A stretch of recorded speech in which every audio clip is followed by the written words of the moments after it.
Hello, hello, hello, my loves. So I'm going to try and do the impossible, and that is I'm going to try and do kind of a low-key look. That's okay. I'm just going to try it and see if I can pull it off. But something came across my desk today, or rather across my feed, and I want to talk about it. So let's go ahead and have conversations. And the reason I want to go low-key, I'm not feeling the greatest. Wow, I can't even speak today. I have multiple kiddos that are not feeling good. They seem to have got some form of virus in the house, and it is going through them, and it looks like it's hitting me too. But I'm regretting not going live earlier to do this, or rather not doing my makeup earlier, because I've realized I tend to feel better and more human when I have my makeup done. So I was like, you know what? I'm tired of the struggle. I am tired of not feeling great today. So let's go live and fix it. And see, I did my primer and everything before I came on. So I'm just going to go ahead and we're going to go locate. We're going to go as neutral as possible today.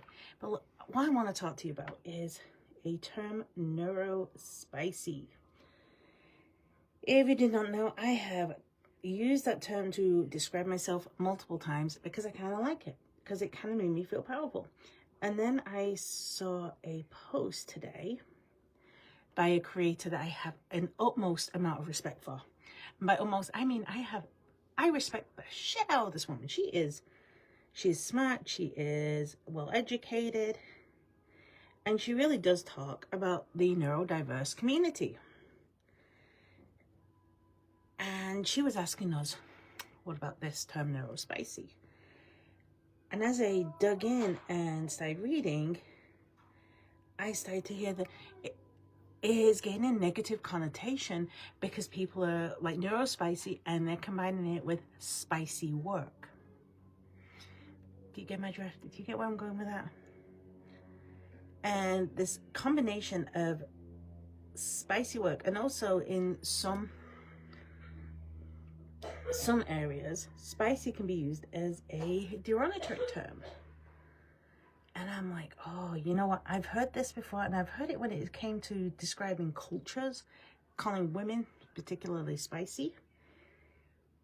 It can be perceived by some as being negative and, diminishing, and by others, they embrace it, they love it, they like take it on themselves. It's just like other derogatory terms. I know many derogatory terms in different areas take on a different meaning for different people when they choose to embrace them for themselves. Okay? So I was like, okay. So now I'm here going, because I'm someone who really does stand for inclusion. I stand for inclusion like you would not believe. So do I need to drop the neurospicy? Do I need to come up with something else? Do I need to come up with something that feels a bit more honest, a bit more inclusive? Because saying that when you come out and you admit, hey, by the way, I'm neurodiverse. And neurodiverse kind of makes you go, yeah, la, diversity. And I get it. I understand it. I understand why people have that frustration with it, not because it's a bad term, because it's accurate, it is politically correct, but it doesn't feel as fun, and I'm kind of in your face, I'm kind of obnoxious. People they say I am, and I can be ruder than rude, just telling you the truth, okay? And then people are like, oh, but we want to be sensitive, and I'm like, you know what, that just makes total sense for me. It makes complete and utter sense. I want to be inclusive and I want to be diverse, and use that, but at the same time, I don't feel like it sums me up as a human to say neurodiverse. And again, I'm not being negative about it. Thankfully, it didn't fall far. So I'm curious, what are your guys' takes? What do you think when you hear the terms neurospicy or neurodiverse? What do you think about it? What do you think that means? And how does it make you feel? And what is your perception of people who use that? I'm genuinely asking. And I'm not asking to be all like, well, I asked. I'm asking because I want to know.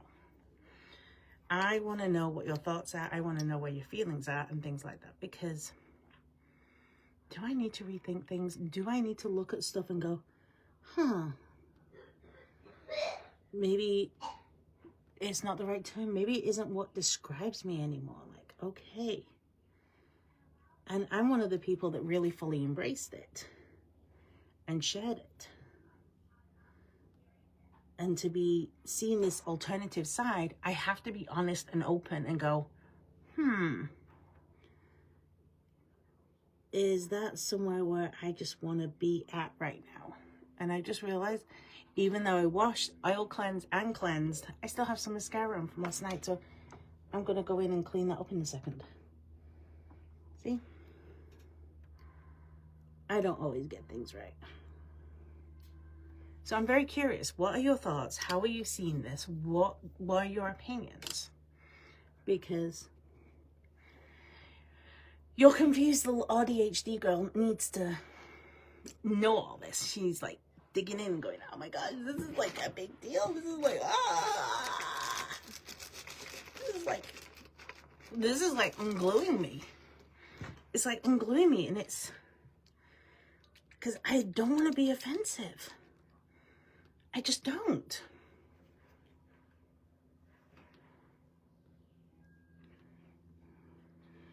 This is called Why You Shouldn't Wear Waterproof Mascara if you're going to go to bed tired. That's basically what I did. Is I wore waterproof mascara yesterday, went to bed tired, and I did not get it all off. So, yay for me. But I guess it talks about the staying power of the mascara. Like, seriously. Leave that while I do some makeup. And because I'm going kind of neutral today, I'm going to be using this one today. Because this is one of my little favorites. And it's just all pinks and peaches. And it's so pretty. It's got a really gorgeous monochrome in the middle. Well, not monochrome. Chromatic, metallic cream type makeup. So it's like a multiple win for me.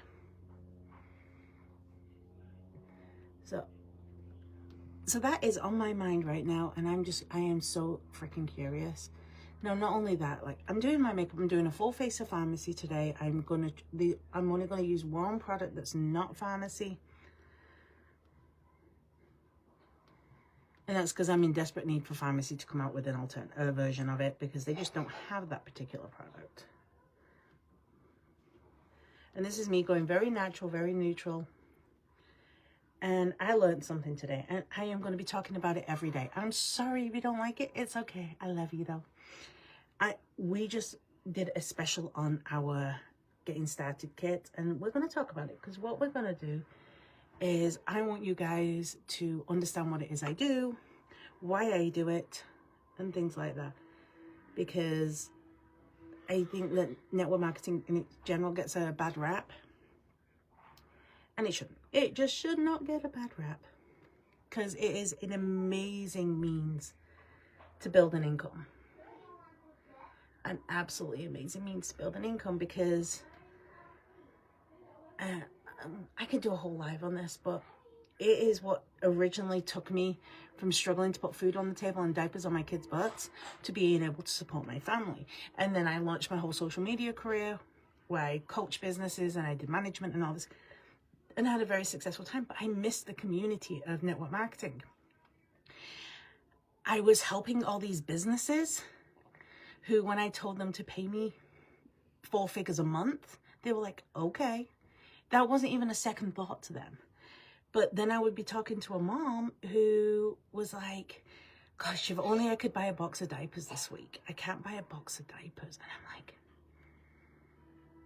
and it's like, but I have this business and I'm trying to sell these candles from home, and I'd give them all the free stuff I could and give them little pieces. But the fact that they just could not afford to do the things they wanted made me really regret leaving the world of network marketing behind. because I saw what it did. I saw what it does. I saw what it can do for people who want to do it and the people who want to treat it like a business. Let's get that straight.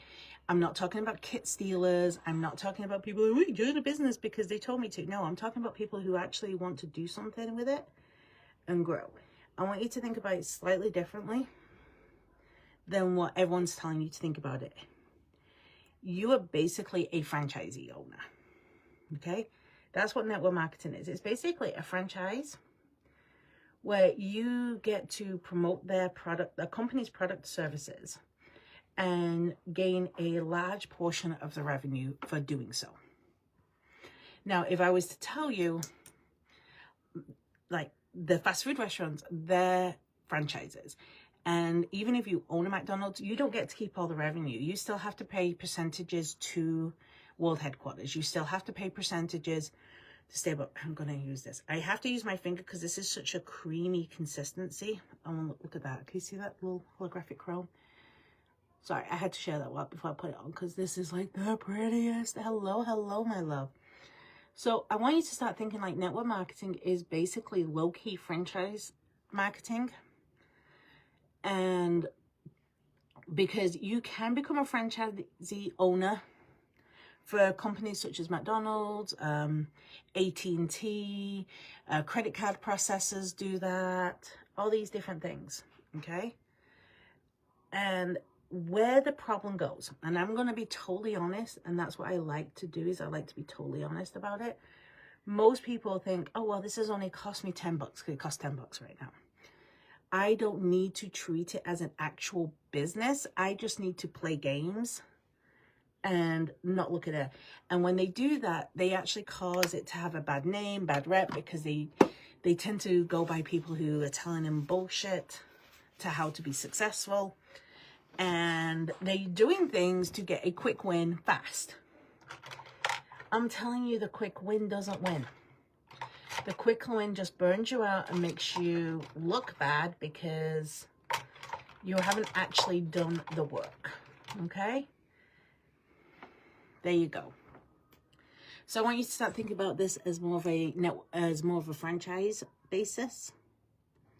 But instead of being asked to pay, I think for restaurants, the cheapest one is Chick-fil-A, which is $10,000, and there's a whole application process. And just because you have $10,000 does not mean that you'll get picked. Trust me, a queer little girly like me would never get picked for a Chick-fil-A. Never. Because we know how they think, okay? We know their ways. So think about this as a franchisee. So if I was to offer you a franchise that has proven track records where people are making multiple incomes per year, the training and the information to get that, and you could start as low as $10. Tell me, is it just because somebody else did a bad job of explaining it? Because that's really what it is. So right now I'm doing a semi-better job, but kind of still a messy job of explaining it, okay? I'm talking about a company that gives you a huge insight to what you're doing. Just using an ink liner. Do not use waterproof today. Do not use waterproof. So just the Zen, which is our basic mascara, because this is just a really basic look. I'm going basic as all basic. Okay. So I want you to think about this as a franchise. Okay? A franchise that we have proven records of people who have made multiple six figures and more. We have proven records of people who've made $100 and more a month. However, just like in franchises, just because you have one does not necessarily mean that you are going to be the most successful and most profitable unless you do the actions and the work that's needed to do to make yourself actionable and profitable. Am I making sense? Am I connecting the dots for anyone here? So I've got to get myself a little bit of a concealer brush because we are not going to... We're going to blend out the concealer now.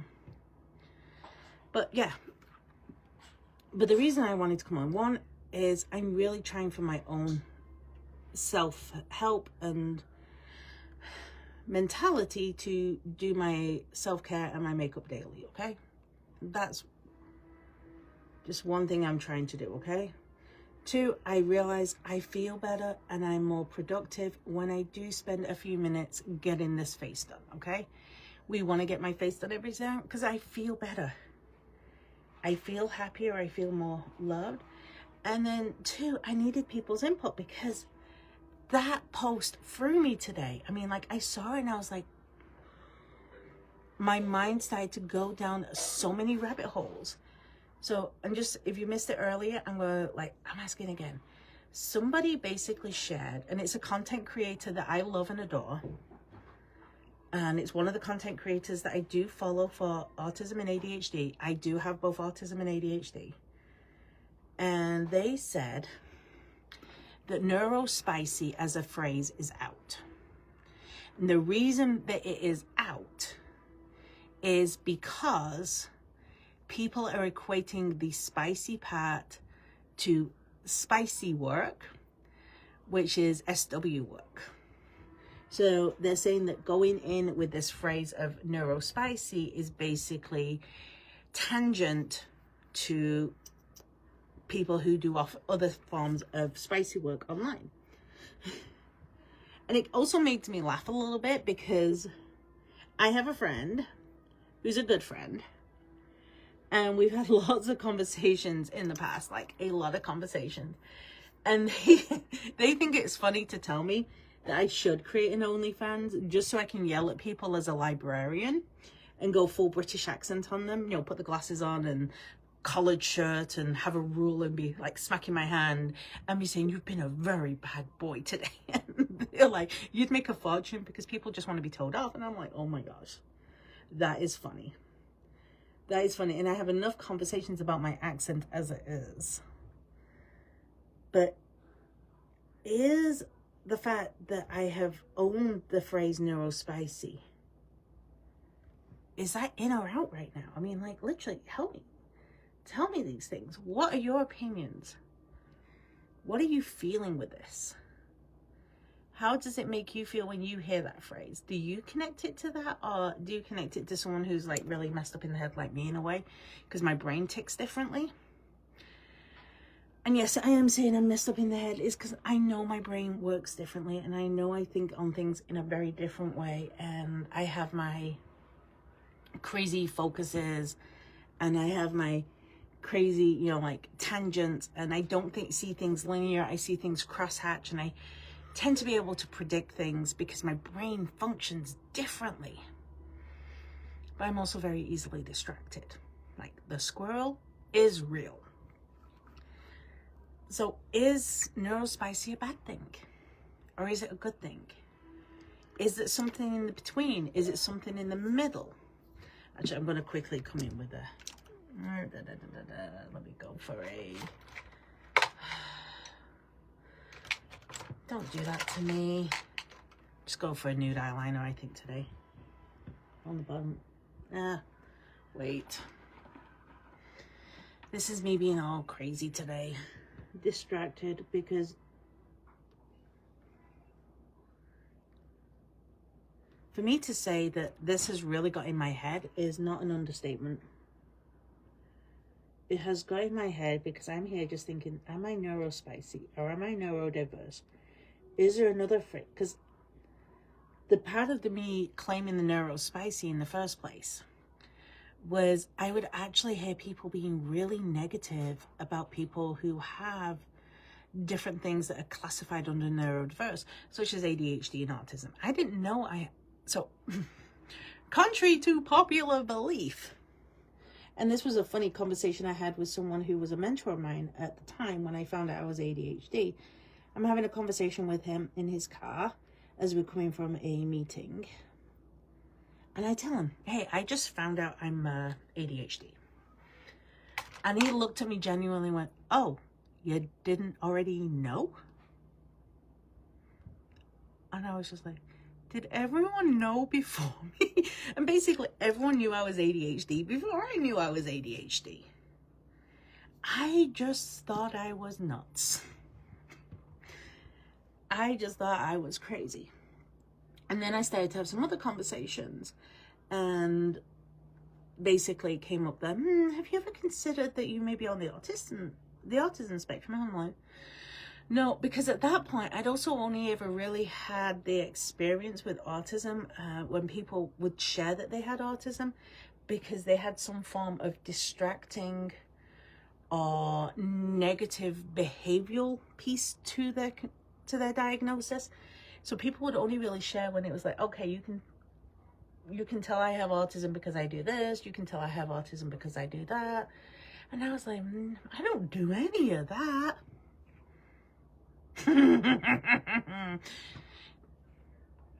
No, I didn't realize I was doing that. So yes, I got assessed and everything and found out I was a level 1 autistic. And if I had been diagnosed when I was younger, before it got removed from the DSM, I would have been classified as Asperger's, but now it's classified as gifted. I always knew I had a brain for math, okay? But to me, that wasn't autism. And then it's like going through all these different things I did in my childhood. Like, I was never social. I didn't talk I can tell you stories about me as a kid. My mom, before she passed away, would tell me these stories. My dad would tell me these stories. My grandma would tell me these stories. And it was things like, oh yeah, I remember when your mom had to go and get you from college because you were in trouble on your pre-final for your law degree. Yes, and I did pass that, by the way. In England, it's just like, I did an associate's, I did an A-level, which is very similar to an associate's degree. Because we got given a pre-assignment about miscarriage of justice and the systemology to rectify miscarriage of justice. And we got told it only had to be on so many pages. We weren't given a word count. We weren't given a font size, just that it had to be the essay portion, or rather the report portion, and the brief had to be on one, and we had to cite all our references and include our references in this amount of pages. I couldn't fit it on the amount of pages. So I took it extremely literally. Well, the professor said it has to be on no more than 10 pages.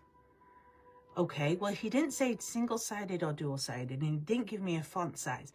And I managed to fit it on 10 pages of paper by reducing the font size with a laser printer to a font size 2.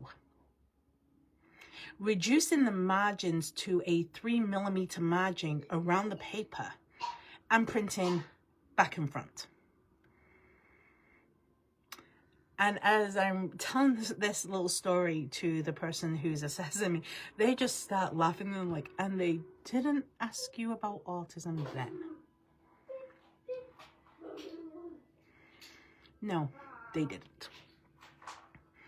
So this is kind of like when I found out I have this. And even recently I was with one of my specialists, and we're talking about the fact that turns out I have an eating disorder. But it's not a typical eating disorder that people know, like talk about. It's not bulimia or anorexia, not to downplay either of those. Those both are very scary things and need lots of love and attention to help people overcome them. But I have an eating disorder that's known as ARFID. And ARFID is something that is very, very popular, or not popular, very cohesive with an autism diagnosis, because it's a sensory eating disorder where certain foods and textures, I can eat a food until I can't. And when I can't eat that food anymore, I can no longer eat it. One of my safe foods used to be chicken nuggets. Only from McDonald's. I can't eat them from anywhere else. Nowhere else could do a chicken nugget that I could eat. One, because it was breaded or something else, and I could only do the battered version. I couldn't do the breaded version. And then I had a bad set of chicken nuggets. I haven't been able to eat chicken nuggets at all, not even one bite in over a year. Because the sensory taste of that bad chicken nugget just sent me off the rails. And because of that, it's turning out that I'm now I'm malnourished, which is why I have a lot of medical problems. And they're like, oh yeah, when we fix your nutrition levels, your vitamin levels, your mineral levels, all these different levels, they're like, with how little you eat, you're probably going to just drop weight like crazy because your body is in starvation mode. So I basically been living with my body in starvation mode for over 3 years, which is why I have struggled to lose any weight at all. And I've had nutritionists go over my food plans, and all of them have said, well, you're not eating that much, and the food, but you're not eating a lot of protein. Add protein. Okay, I'll add protein. So I added more protein, and the only protein I could add was like a protein shake, because the idea of even consuming food before noon was just vile to me, because it didn't feel like my system had woken up. And that was the other part, is I have zero hunger cues. I don't sit there and go, oh, I'm hungry. You put food in front of me, if I can eat that food texture, I will eat it. But I don't know if I'm hungry or not hungry. I have zero connection between here and my stomach, or by processing, to know any of these hunger cues. The only way I know I'm even slightly hungry is if I feel nauseated, sick, and just about to pass out. And then it's like, I don't feel good. Why do I feel like I'm going to pass out? And I look and I try and check, and it's like, oh, I haven't eaten in 2 days. That's why. And I've never got hungry in that in-between point. It's never like, oh my gosh, I can't eat because I need, no. And this was like the questions they were asking me, like, do you not eat for a couple of days because you want to lose weight? And it's like, no. My body doesn't say, hey, by the way, you're hungry. My body doesn't tell me you should eat something. It just doesn't. I have no hunger cue. It's so ghastly rare that I have a hunger cue. And it's like, oh my gosh, my kids are loud. See, I told you everything is pharmacy today. Apart from that, that is the Ofra setting powder in a pink color. I laugh at it because the color's called strawberry, and I'm allergic to those. And yeah, I can use this, but it's not got any strawberries in it. It's just the color. And I'm going to use this little face palette because I can, and it's fun. And so yeah, I'm fighting that. So now I have like 3 different diagnoses that, well, actually I technically have 4 diagnoses. 5 that I was encompassing in that neurospicy limit, okay? That I was like saying, okay, yeah, just say neurospicy because it's easier, because ADHD, okay, got it. Autism, got it. What's now called gifted or Asperger's, got it. AFID, got it. And then also my IQ is considered neurodiverse, because my IQ is quite a lot of points above where we would consider an average IQ. I was just a smart little shit growing up, okay? I was one of those obnoxious little rude, think Sheldon, but Sheldon and young Sheldon was nicer than me to, I was worse than young Sheldon to my teachers. My teachers, I had one teacher that absolutely adored me. I had a couple of teachers who adored me, but most of my teachers could not stand me, because if they got it wrong, I made sure to tell them. And then I'd ask them when they were going back to school to try and do this. I'm really liking this brush, by the way. This is Mia by Masset, and it's just a new one I came in. I just think it's pretty. I love the texture on it, so I'm allowed to love new brushes, because brushes are just something that I kind of, I don't know, live by. And so my whole problem right now is I'm being told neurospicy is bad by someone I respect. Well, actually, they didn't say it was bad. They just asked the question, And then reading the comments, everyone was like, "Ooh, no. Neurospicy bad, neurospicy sex work." It's like, okay, what kind of kink is that an autistic sex worker? Like, I can't figure out that kink, okay? That has to be a bizarre kink. And, but at the same time, it's like, I'm open and honest about this side of me because I've had conversations with people. And even with my kids. Because my kids are neurodiverse. And even one of them was like, neurodiverse just says I'm different, but it doesn't give me any power. One of my older kids, obviously. And they're like, saying neurodiverse takes away the power from the situation. Because diverse just means different. So I'm like, okay, I get it. I'm hearing you. I'm feeling you. I understand your frustration and your pain. And then I'm like, so how can we make it better? So I genuinely would love to see some of your thoughts.